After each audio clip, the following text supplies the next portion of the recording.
Hay una generación de narcotraficantes en México que no conoció la pobreza, que no tuvo que subir desde abajo, que nació con el poder como herencia y la violencia como lengua materna.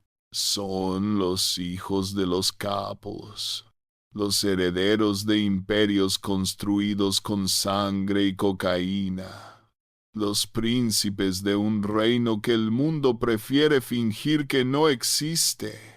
De todos ellos, ninguno ha sido más famoso, más temido, más controversial que los Chapitos. Iván Archibaldo, Jesús Alfredo, Ovidio y Joaquín. Los hijos de Joaquín Guzmán Loera, el Chapo, el narcotraficante más famoso de la historia moderna. Yo los conocí. Trabajé para ellos durante años. Y ahora, desde la distancia y el anonimato, voy a contar lo que vi en el corazón de su imperio. Mi nombre no importa.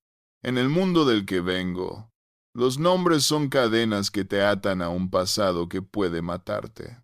Son información que tus enemigos pueden usar para encontrar a tu familia, para destruir todo lo que amas, para silenciarte de la manera más permanente posible. Así que olviden mi nombre y concéntrense en lo que voy a relatar. Durante casi 7 años fui parte del aparato logístico que sostenía el imperio de los Chapitos en Culiacán. No era sicario, no era operador de alto nivel. Era lo que en la organización llamábamos un coordinador de recursos, alguien que se aseguraba de que todo funcionara sin problemas, que los vehículos estuvieran listos, que las propiedades estuvieran mantenidas, que los movimientos de los jefes se ejecutaran con precisión. Era el tipo de trabajo que te hace invisible con el tiempo, que te permite ver todo sin que nadie te note, que te convierte en testigo de cosas que nunca deberían salir a la luz. Llegué a ese mundo como llegan todos, por necesidad, por ambición, por la ilusión de que el dinero podía comprar una vida mejor.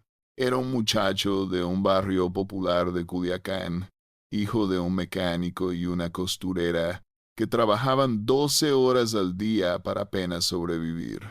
Crecí viendo cómo los narcos de mi colonia tenían todo lo que mi familia no podía soñar. Camionetas nuevas, casas grandes, ropa de marca, mujeres hermosas.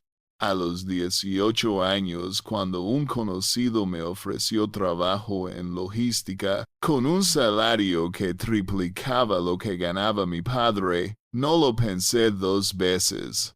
No pregunté para quién era el trabajo ni qué tipo de logística manejaban. Solo vi los billetes y dije que sí. Los primeros años fueron de aprendizaje. Empecé haciendo trabajos menores. Llevar vehículos de un punto a otro, supervisar el mantenimiento de propiedades, coordinar entregas que nunca preguntaba qué contenían. Fui ganando confianza, demostrando que era discreto, leal y sobre todo que no hacía preguntas innecesarias. Esa última cualidad era la más valiosa en un mundo donde saber demasiado podía convertirse en una sentencia de muerte. Con el tiempo, fui ascendiendo hasta que me asignaron a trabajar directamente con las propiedades de la familia Guzmán. Primero las periféricas, después las principales, hasta que finalmente tuve acceso al corazón del imperio, la mansión donde los Chapitos dirigían sus operaciones. La primera vez que vi esa mansión entendí lo que significaba realmente el poder del narcotráfico. No era simplemente una casa grande, era un complejo diseñado para ser un mundo aparte. Una fortaleza que combinaba el lujo más obsceno con la seguridad más paranoica. Estaba ubicada en una zona residencial exclusiva de Culiacán, rodeada de otras mansiones que pertenecían a empresarios y políticos, aunque todos sabían que muchos de esos empresarios lavaban dinero y muchos de esos políticos estaban en nómina del cartel. Era el tipo de vecindario donde nadie hacía preguntas porque nadie quería escuchar las respuestas. Desde afuera, la propiedad parecía simplemente la casa de una familia muy rica. Muros altos de cantera, una entrada con portón electrónico, jardines cuidados que se asomaban por encima de las bardas. Pero esa apariencia de normalidad era solo la primera capa de un sistema de seguridad que rivalizaba con cualquier instalación militar. Había cámaras ocultas en cada esquina, sensores de movimiento enterrados en los jardines, sistemas de alarma conectados con el equipo de seguridad las 24 horas. El perímetro exterior estaba vigilado por hombres armados que se hacían pasar por jardineros o personal de mantenimiento. Había inhibidores de señal que podían activarse en segundos, drones de vigilancia que patrullaban el área regularmente y un centro de comunicaciones que monitoreaba todo lo que pasaba en un radio de kilómetros.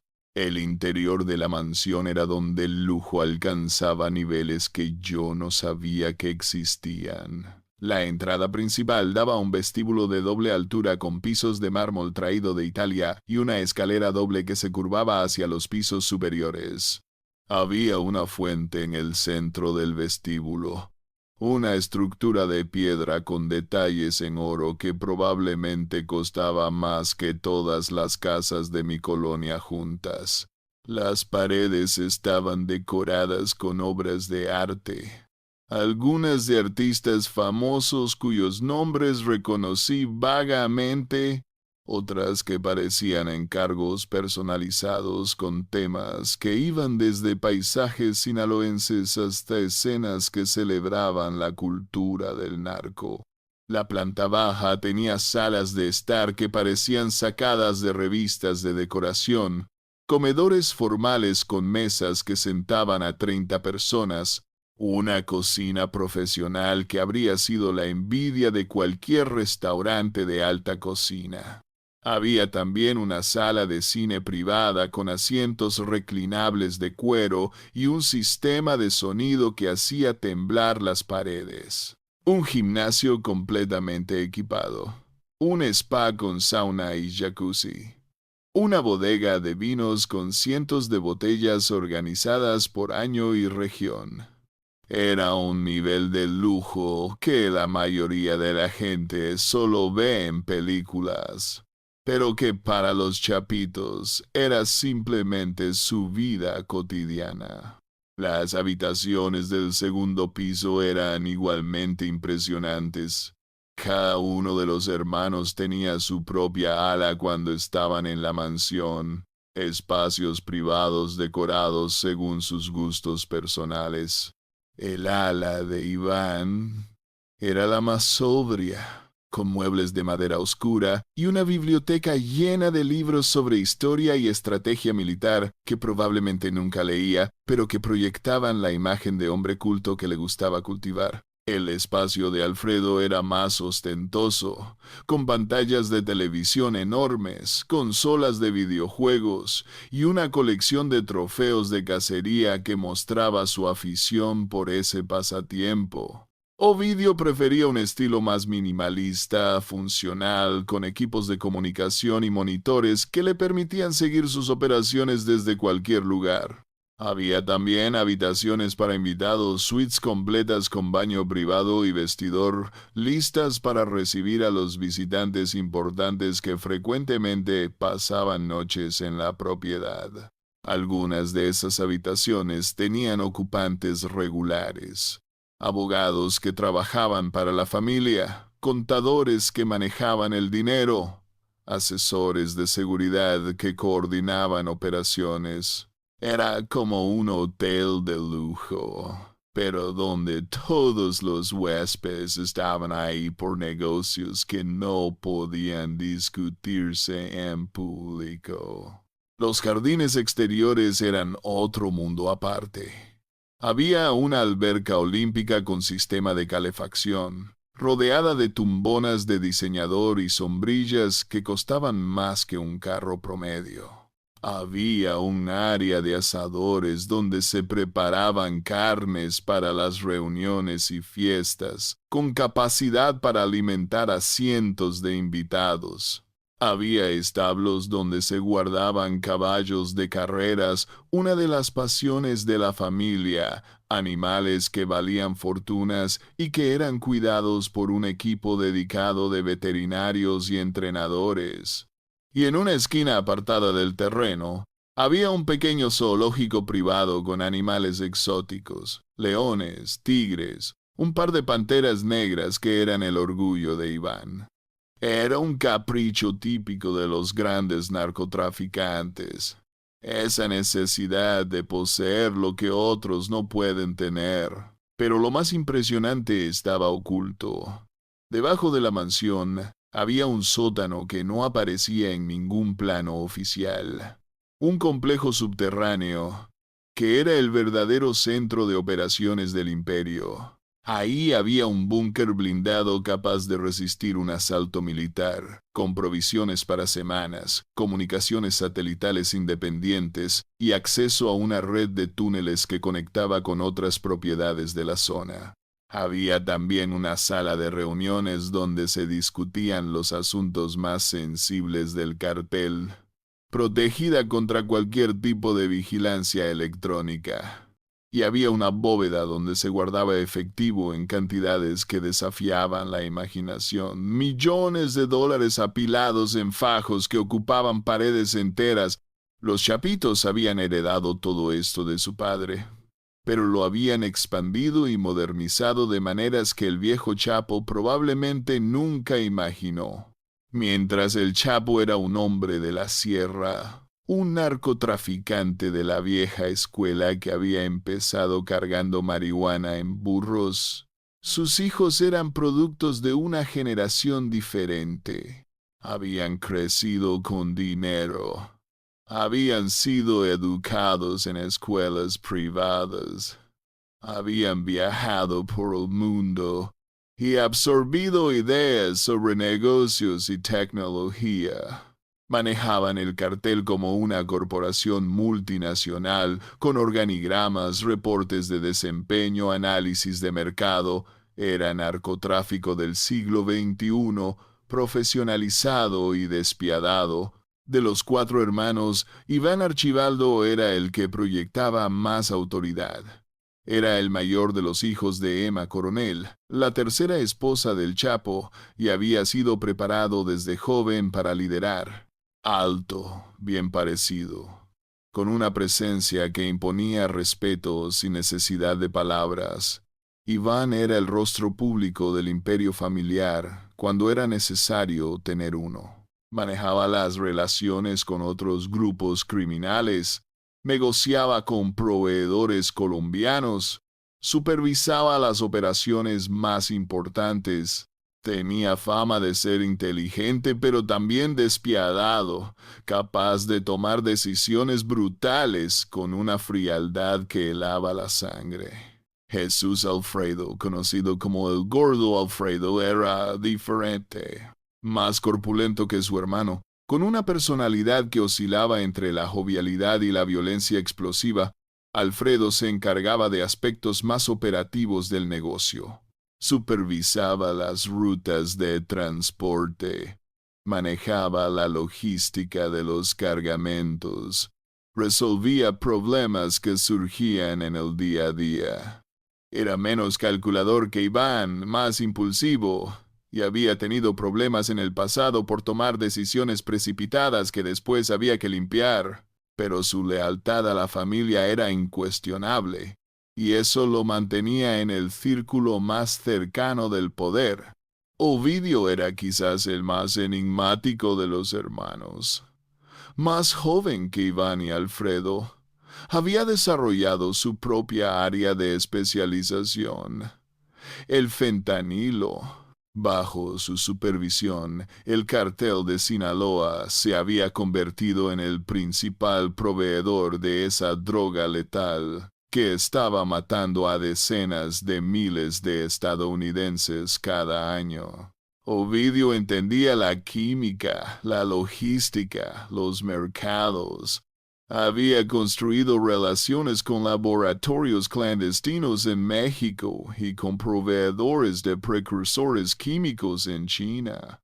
Era el arquitecto de la mayor crisis de opioides en la historia de Estados Unidos, y eso lo hacía extremadamente valioso para la organización y extremadamente buscado por las autoridades. Lo que hacía especialmente efectivo a Ovidio era su enfoque sistemático. Mientras otros narcotraficantes manejaban sus operaciones de manera casi artesanal, él había implementado controles de calidad, estandarización de productos, cadenas de suministro eficientes. Había reclutado químicos con formación universitaria, algunos incluso con posgrados, y les pagaba salarios que ninguna empresa farmacéutica legal podía igualar. Los laboratorios que supervisaba producían fentanilo con una pureza consistente, algo que los consumidores valoraban y que hacía a sus productos los más cotizados en el mercado. El fentanilo era también el negocio más rentable por peso. Una cantidad que cabía en una maleta pequeña podía valer millones de dólares en las calles estadounidenses. Eso hacía el transporte más fácil que con la cocaína o la marihuana. Reducía los riesgos, aumentaba los márgenes. Ovidio había entendido esto antes que muchos otros y había posicionado al cartel de Sinaloa en el centro de un mercado que crecía exponencialmente cada año. Pero había un lado oscuro en ese éxito. El fentanilo era increíblemente letal, 50 veces más potente que la heroína, y las sobredosis se multiplicaban. Decenas de miles de estadounidenses morían cada año por productos que salían de los laboratorios supervisados por Ovidio. Eran números abstractos para la mayoría, estadísticas en reportes de salud pública, pero representaban familias destrozadas, comunidades devastadas, una crisis que las autoridades estadounidenses consideraban una amenaza a la seguridad nacional. Esa responsabilidad nunca pareció pesar sobre Ovidio. Para él, como para todos en el negocio, los consumidores eran simplemente clientes que tomaban sus propias decisiones. Si morían era su problema, no el del proveedor. Era una lógica fría que permitía dormir por las noches a hombres que eran responsables de miles de muertes. Era también la lógica que hacía que Estados Unidos los persiguiera con una intensidad que no había tenido precedentes. Joaquín, el más joven de los chapitos prominentes, era todavía una figura en desarrollo durante mi tiempo con la organización. Estaba aprendiendo el negocio, ganando experiencia bajo la supervisión de sus hermanos mayores. Había en él una ambición visible, un deseo de demostrar que era digno del apellido Guzmán, que podía ser tan efectivo y tan temido como sus hermanos. Pero también había una impulsividad juvenil que a veces preocupaba a los mayores, una tendencia a actuar primero y pensar después que en este mundo podía tener consecuencias fatales. La dinámica entre los hermanos era compleja. Por fuera presentaban un frente unido la familia Guzmán contra el mundo, herederos orgullosos de un imperio que su padre había construido desde la nada.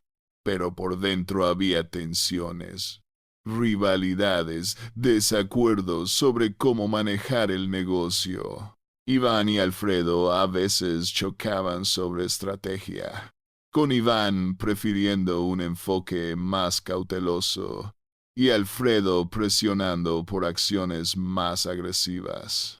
Ovidio operaba con cierta independencia que no siempre gustaba a sus hermanos, y todos cargaban con la sombra de su padre, la presión de demostrar que podían mantener un imperio que él había creado. La mansión era el escenario donde muchas de esas tensiones se manifestaban. Recuerdo reuniones a puerta cerrada donde se escuchaban voces elevadas, discusiones sobre territorios, sobre alianzas, sobre cómo responder a las amenazas de grupos rivales.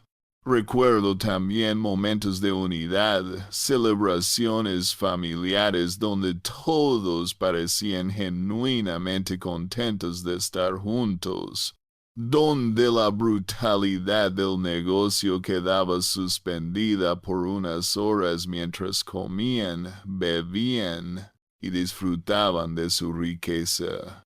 Era una familia como cualquier otra en algunos aspectos, con sus afectos y sus conflictos, solo que sus conflictos se resolvían a veces con balas, y sus afectos estaban manchados de sangre. Las fiestas en la mansión eran legendarias en ciertos círculos de Culiacán. Llegaban invitados de todo el país, narcotraficantes aliados, políticos en nómina, empresarios que lavaban dinero, celebridades que buscaban la adrenalina de codearse con el poder real. Había música en vivo, a veces grupos famosos de banda o corrido que cobraban fortunas por presentarse en privado. El alcohol corría sin límite, drogas disponibles para quienes las quisieran, mujeres que aparecían de algún lado y desaparecían al amanecer. Era un espectáculo de exceso que demostraba el poder de la familia, su capacidad de atraer a la élite de un país que públicamente los condenaba, pero privadamente les rendía pleitesía. Las fiestas más grandes coincidían con fechas importantes, cumpleaños de los hermanos, victorias significativas en la guerra contra el CJNG, celebraciones de negocios exitosos. Para esos eventos la preparación empezaba días antes. Se traían arreglos florales de invernaderos especializados, se contrataba personal adicional de cocina y servicio, se coordinaba la seguridad para manejar el flujo de invitados sin comprometer la protección de la propiedad. Recuerdo una fiesta de cumpleaños de Iván que reunió a más de 300 personas. El jardín fue transformado en un escenario de fantasía, con luces, carpas de tela importada, mesas decoradas con centros de mesa que costaban miles de pesos cada uno. Había 3 escenarios diferentes con música, uno de banda, uno de norteño, uno de música electrónica para los más jóvenes. Los invitados vestían sus mejores galas, las mujeres con joyas que brillaban bajo las luces, los hombres con trajes de diseñador y relojes que costaban más que un departamento. Entre los invitados había figuras que habrían causado escándalos si su presencia se hubiera hecho pública. Políticos que ocupaban cargos importantes, funcionarios de seguridad que supuestamente combatían al narcotráfico, empresarios cuyas caras aparecían en las revistas de negocios. Todos ellos ahí brindando con los chapitos, rindiendo homenaje al verdadero poder de México. Era una demostración de la penetración del narco en todos los niveles de la sociedad, prueba de que las líneas entre lo legal y lo ilegal se habían borrado hace mucho tiempo. También llegaban artistas, cantantes famosos que componían corridos para la familia, actores de telenovelas que buscaban emociones que sus vidas de fama no podían darles. Había modelos, reinas de belleza, mujeres de la farándula que aparecían del brazo de hombres que podían comprar cualquier cosa con solo desearlo. Era un espectáculo de poder y decadencia que habría sido imposible en cualquier otro contexto, pero que en ese mundo era simplemente una noche más de fiesta. Yo presenciaba esas fiestas desde los márgenes, coordinando la logística, asegurándome de que todo funcionara sin problemas. Veía a hombres que aparecían en televisión criticando al narcotráfico, ahí mismo brindando con los chapitos. Veía a políticos que se postulaban con plataformas de seguridad recibiendo sobres llenos de efectivo. Veía la hipocresía de un sistema que pretendía combatir lo que en realidad alimentaba, que criminalizaba en público lo que celebraba en privado. Era una educación sobre cómo funcionaba realmente México, una lección que no se enseña en ninguna escuela. Lo que pasaba después de las fiestas era otra historia. Las negociaciones informales, los acuerdos cerrados entre copas, los compromisos que se sellaban con apretones de mano y miradas cómplices. Muchos de los negocios más importantes del cartel se concretaban en esas noches, cuando las inhibiciones bajaban y la confianza subía. Los chapitos sabían usar la fiesta como herramienta de poder, como manera de crear lazos que después se traducían en protección, en información, en lealtades que valían más que cualquier cantidad de dinero. La relación de los chapitos con su padre encarcelado era complicada. El Chapo había sido extraditado a Estados Unidos en enero de 2017 y desde entonces dirigía lo que podía del imperio desde una celda de máxima seguridad en Colorado. Había formas de comunicarse, mensajes que pasaban a través de abogados y visitantes, instrucciones que llegaban de manera fragmentada y a veces contradictoria. Pero la realidad era que el poder había pasado a la siguiente generación, y no siempre estaba claro si los hijos seguían las directrices del padre o tomaban sus propias decisiones. Hubo momentos de tensión cuando las órdenes de El Chapo chocaban con lo que sus hijos consideraban mejor para el negocio. Recuerdo discusiones sobre alianzas, sobre cómo manejar la guerra con el CJNG, sobre si mantener o romper acuerdos que el padre había establecido. Los hijos respetaban a su padre, eso era evidente, pero también estaban construyendo su propia versión del imperio, adaptándola a las realidades de un mundo que había cambiado mucho desde los días de gloria del viejo Chapo. La guerra contra el cartel Jalisco Nueva Generación era el telón de fondo constante de todo lo que hacíamos. El CJNG, bajo el liderazgo del Mencho, se había expandido agresivamente por todo México, invadiendo territorios que tradicionalmente controlaba Sinaloa, atacando a aliados, desafiando abiertamente el dominio de los Guzmán. Era una guerra total, con masacres, secuestros, enfrentamientos que dejaban decenas de muertos. Y los chapitos estaban en el centro de esa guerra, defendiendo el legado de su padre contra un enemigo que no mostraba ningún respeto por las viejas reglas del narco. La intensidad del conflicto era difícil de comprender para quien no la viviera de cerca. No era simplemente una rivalidad comercial.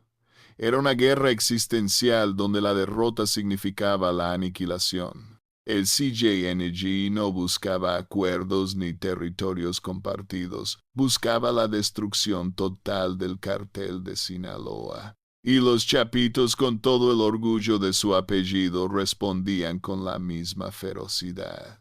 Los enfrentamientos eran brutales. Había emboscadas en carreteras de la sierra, tiroteos en ciudades que dejaban víctimas civiles, ejecuciones filmadas y subidas a redes sociales como advertencia. Cada semana llegaban noticias de bajas en ambos bandos, de territorios ganados y perdidos, de alianzas que se formaban y se rompían.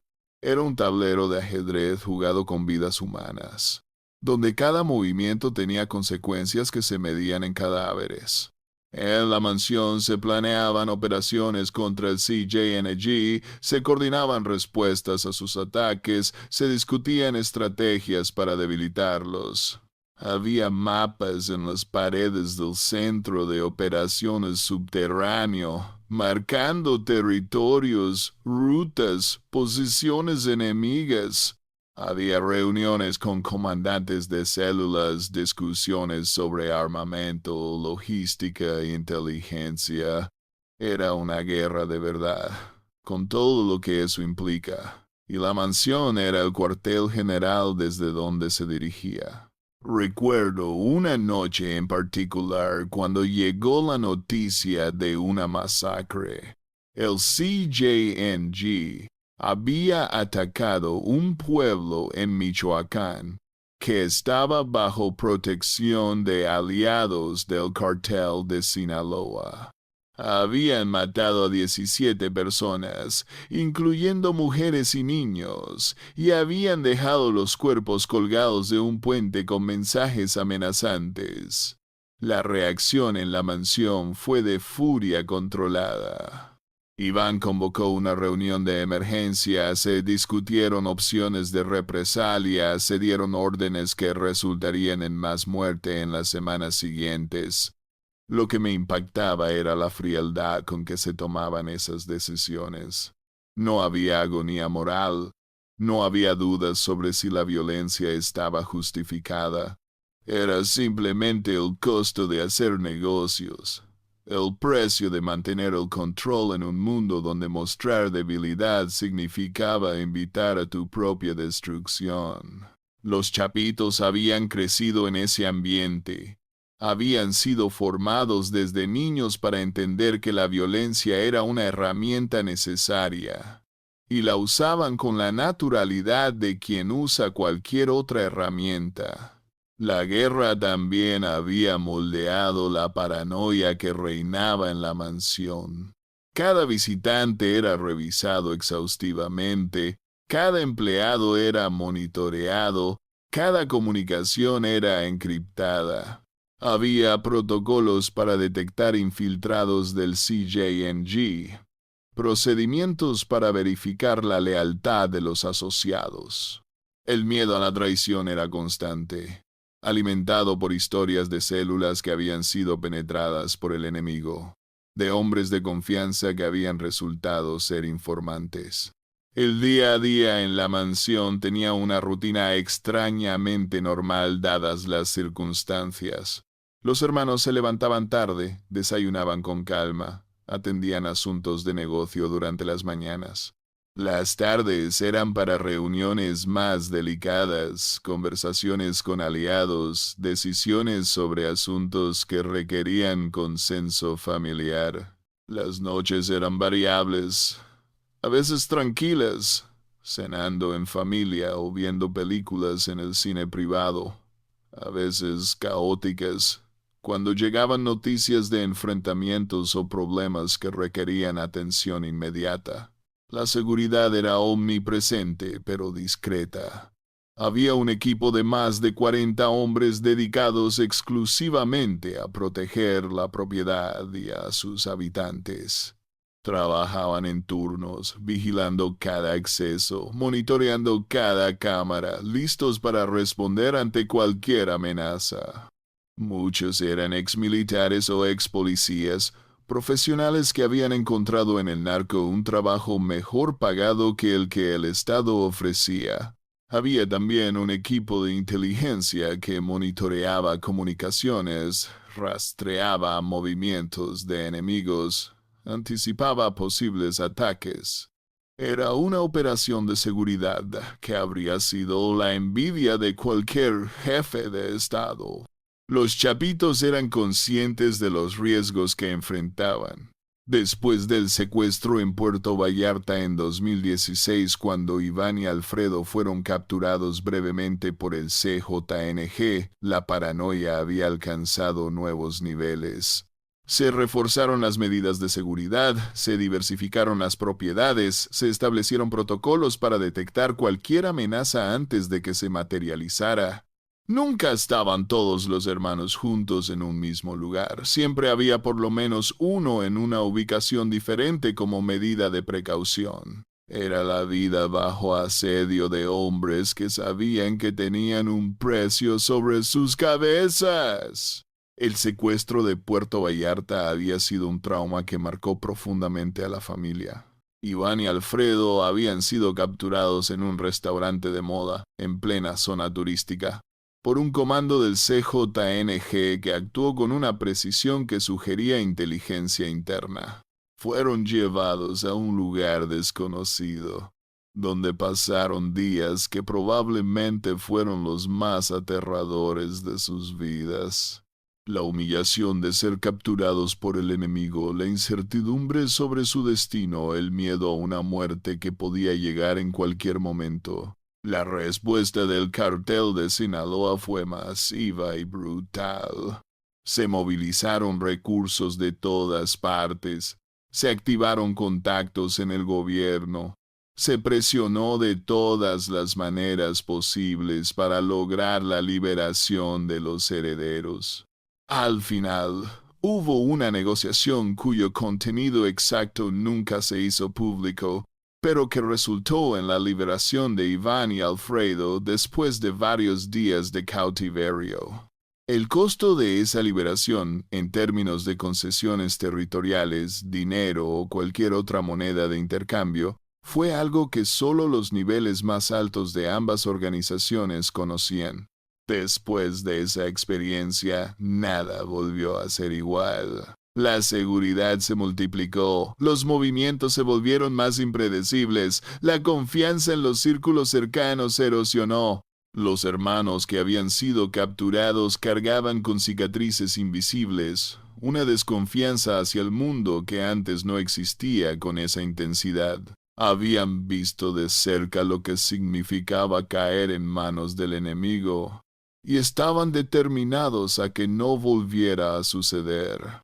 En la mansión, después de Puerto Vallarta, se instalaron sistemas de seguridad adicionales. Se reforzaron los muros, se agregaron más cámaras, se contrataron más hombres para la vigilancia, se establecieron protocolos de comunicación más estrictos, se limitó el acceso a información sensible, se compartimentalizó la operación para que ninguna persona supiera demasiado. Era una fortaleza que se blindaba cada vez más, un castillo que se preparaba para un asedio que sabían que eventualmente llegaría. La mansión también fue testigo de momentos más oscuros. Hubo interrogatorios en el sótano, sesiones donde se extraía información de personas que habían cometido el error de traicionar o de amenazar a la familia. No participé directamente en esos eventos, pero escuché los sonidos, vi los rostros de los que bajaban y los rostros de los que subían. Supe que había cosas pasando que era mejor no conocer en detalle. Era el lado del negocio que nadie quería ver, pero que todos sabían que existía.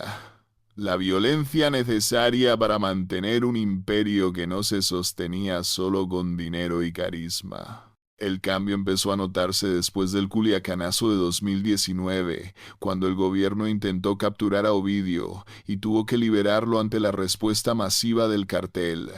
Ese evento demostró el poder de los chapitos, su capacidad de poner de rodillas a un gobierno, pero también atrajo una atención que complicaba todo. La presión de Estados Unidos aumentó, las operaciones de inteligencia se intensificaron, el cerco se fue cerrando poco a poco.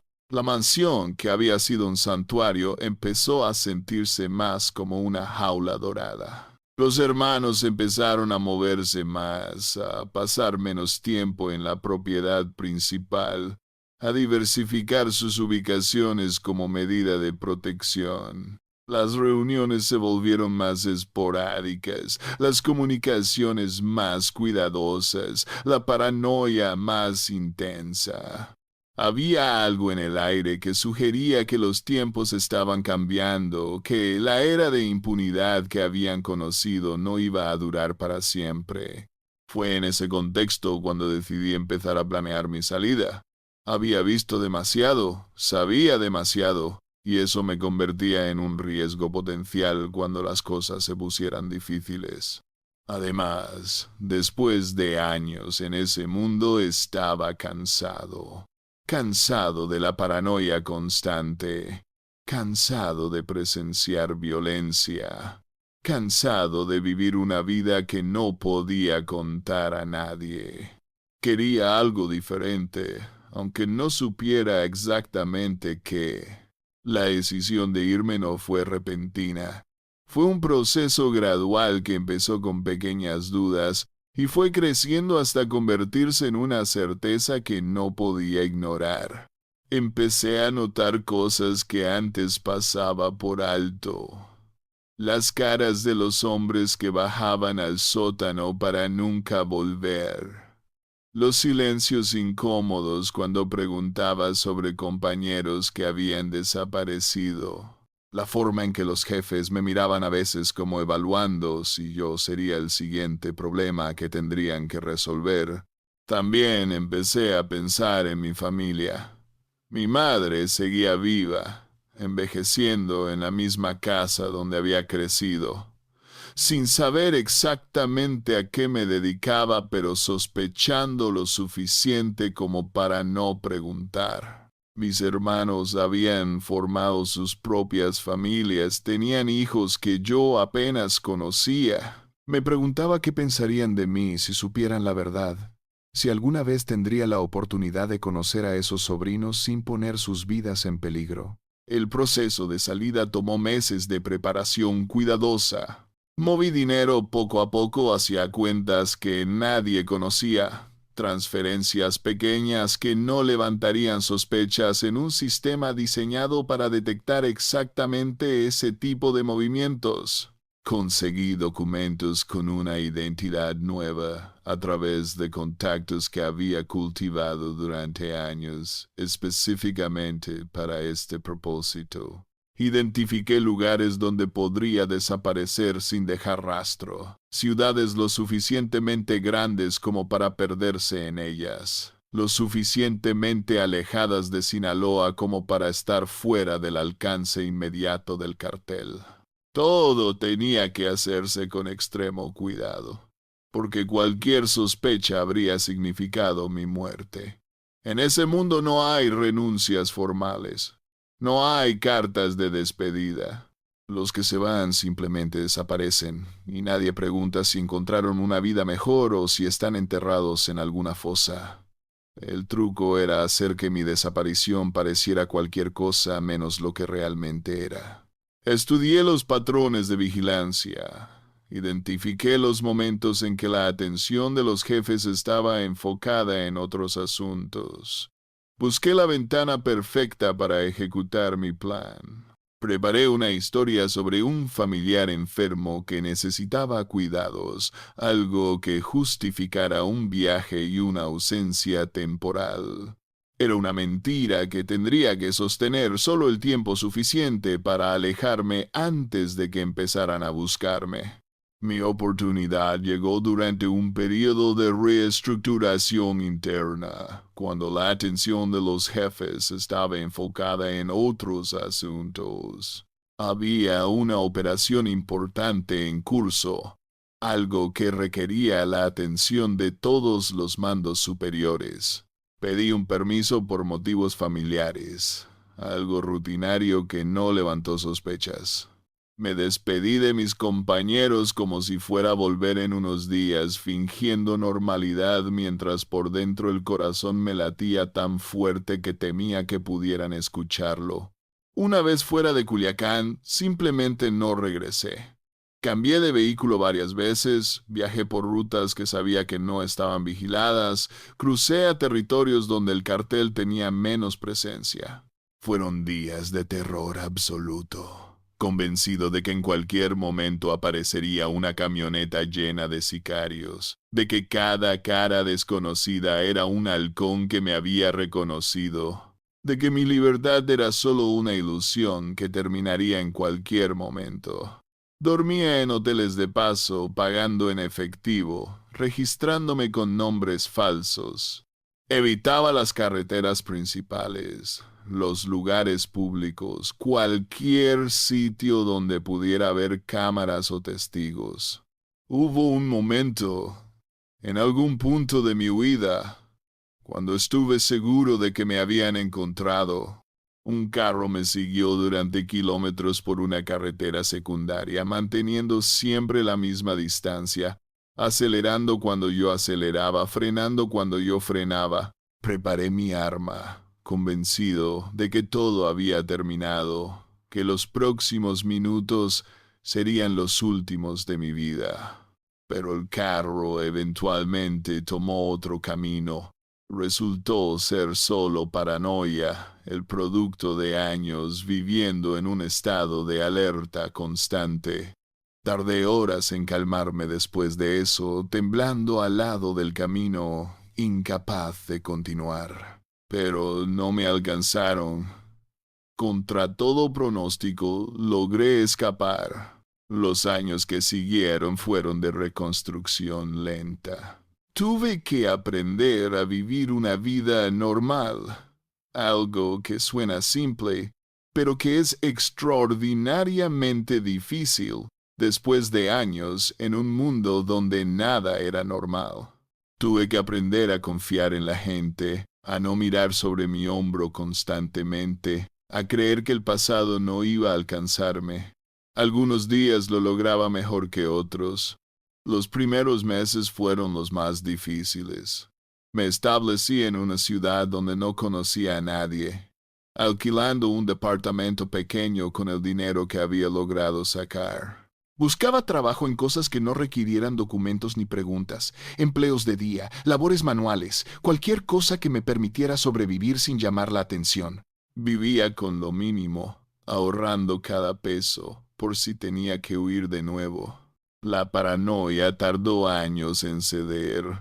Cada vez que veía a alguien que me miraba demasiado tiempo sentía que el corazón se me paralizaba. Cada vez que un carro se estacionaba cerca de mi edificio, me preparaba mentalmente para lo peor. Dormía con un arma debajo de la almohada, aunque sabía que si realmente me encontraban, ningún arma me salvaría. Era un estado constante de alerta que agotaba, que no dejaba disfrutar de nada, que convertía cada día en una prueba de supervivencia. Poco a poco fui encontrando una rutina. Conseguí un trabajo más estable. Hice algunos conocidos que no llegaban a ser amigos, pero que proporcionaban algo parecido a la compañía humana. Empecé a explorar la ciudad donde vivía, a encontrar lugares que me gustaban, a construir algo que se parecía vagamente a una vida. No era la vida que había imaginado cuando era joven, pero era una vida. Y después de todo lo que había pasado, eso ya era más de lo que muchos podían decir. Hubo momentos de debilidad, noches en que el peso de los recuerdos era demasiado y me preguntaba si había valido la pena, si habría sido mejor quedarme, aceptar mi destino, morir siendo parte de algo, en lugar de vivir siendo nadie. Pero esos momentos pasaban. Y al día siguiente me levantaba, seguía adelante, seguía construyendo esa vida nueva que todavía se sentía prestada. Desde la distancia seguí las noticias sobre los chapitos, vi cómo el cerco se cerraba, cómo las capturas y extradiciones se sucedían. Vi cómo el segundo Culiacanazo terminó con la captura de Ovidio en 2023, una operación masiva que dejó decenas de muertos, pero que esta vez no terminó con la humillación del gobierno. Vi cómo la presión seguía aumentando sobre los hermanos que quedaban, cómo las alianzas se reconfiguraban, cómo el imperio que había parecido eterno empezaba a mostrar las primeras señales de desmoronamiento. Cada noticia me provocaba emociones contradictorias. Por un lado, alivio de no estar ahí, de haber escapado antes de que las cosas se pusieran aún más difíciles. Por otro lado, una extraña nostalgia por un mundo que había sido terrible, pero que también había sido el único que conocía durante años. Y siempre debajo de todo, El miedo de que algún día esas noticias llegaran a mi puerta, de que mi pasado finalmente me alcanzara. El imperio que parecía indestructible estaba mostrando grietas que tal vez nunca sanarían. La mansión donde pasé tantos años probablemente ya no existe como la conocí. Las propiedades de los narcotraficantes suelen ser confiscadas, abandonadas, demolidas. Los lujos que presencié, las obras de arte, los muebles importados, los sistemas de seguridad, todo eso probablemente ha desaparecido o está en manos de las autoridades. Es extraño pensar que un lugar que fue tan real, tan central en mi vida durante años, ahora es probablemente solo escombros y recuerdos. Pero en mi memoria, la mansión sigue intacta. Puedo cerrar los ojos y recorrer cada habitación, recordar cada detalle, revivir cada momento que presencié ahí. Es un lugar que me persigue en sueños, a veces como recuerdo nostálgico de un poder que nunca fue mío, a veces como pesadilla de la violencia que presencié y de la que fui cómplice por omisión. Es parte de quien soy ahora, para bien o para mal, un capítulo de mi vida que no puedo borrar por más que lo intente. Cuento esta historia porque necesita ser contada, porque las versiones oficiales sobre los Chapitos son siempre incompletas, enfocadas en los crímenes y las capturas, pero nunca en la humanidad detrás de los monstruos. Porque los herederos del Chapo eran hombres reales, con sus ambiciones y sus miedos, sus afectos y sus crueldades, su genio para los negocios y su capacidad para la violencia más extrema. Entenderlos no significa justificarlos, pero sí permite ver más claramente cómo funciona el mundo del narcotráfico, cómo se perpetúa de generación en generación, cómo envenena todo lo que toca. Los Chapitos heredaron un imperio y lo expandieron, lo modernizaron, lo defendieron con una ferocidad que rivalizaba con la de su padre. Pero también heredaron enemigos, presiones, una guerra que no podían ganar indefinidamente. Fueron los príncipes de un reino maldito, destinados desde el nacimiento a una vida de poder y violencia que solo podía terminar de unas pocas maneras, en prisión, en una tumba o huyendo para siempre. Ninguna de esas opciones es realmente ganar. La mansión donde los conocí fue el símbolo de todo eso, del lujo construido sobre sufrimiento, del poder que corrompe absolutamente, de las familias que se destruyen intentando mantenerse unidas. De un México donde el narcotráfico ha penetrado tan profundamente que ya no se puede distinguir dónde termina el crimen y dónde empieza el Estado. Fue una ventana a un mundo que la mayoría de la gente prefiere no ver, y ahora esa ventana la abro para ustedes. Hagan con este conocimiento lo que su conciencia les dicte. Crean o no crean, compartan o guarden silencio. Lo único que les pido es que recuerden que detrás de los titulares hay historias humanas, complicadas y terribles, que merecen ser entendidas aunque no puedan ser perdonadas. Esta es mi verdad, la historia de la mansión de los Chapitos, la historia de un imperio heredado, la historia de una familia que lo tuvo todo excepto la paz. Contada por alguien que estuvo ahí, que vio todo y que finalmente decidió hablar. Después de tanto silencio, después de tanto miedo, después de tantos años cargando con recuerdos que pesan como piedras, finalmente la verdad sale a la luz, para que el mundo sepa, para que no se olvide, para que tal vez algún día algo cambie, aunque ese día parezca muy lejano desde donde estoy parado.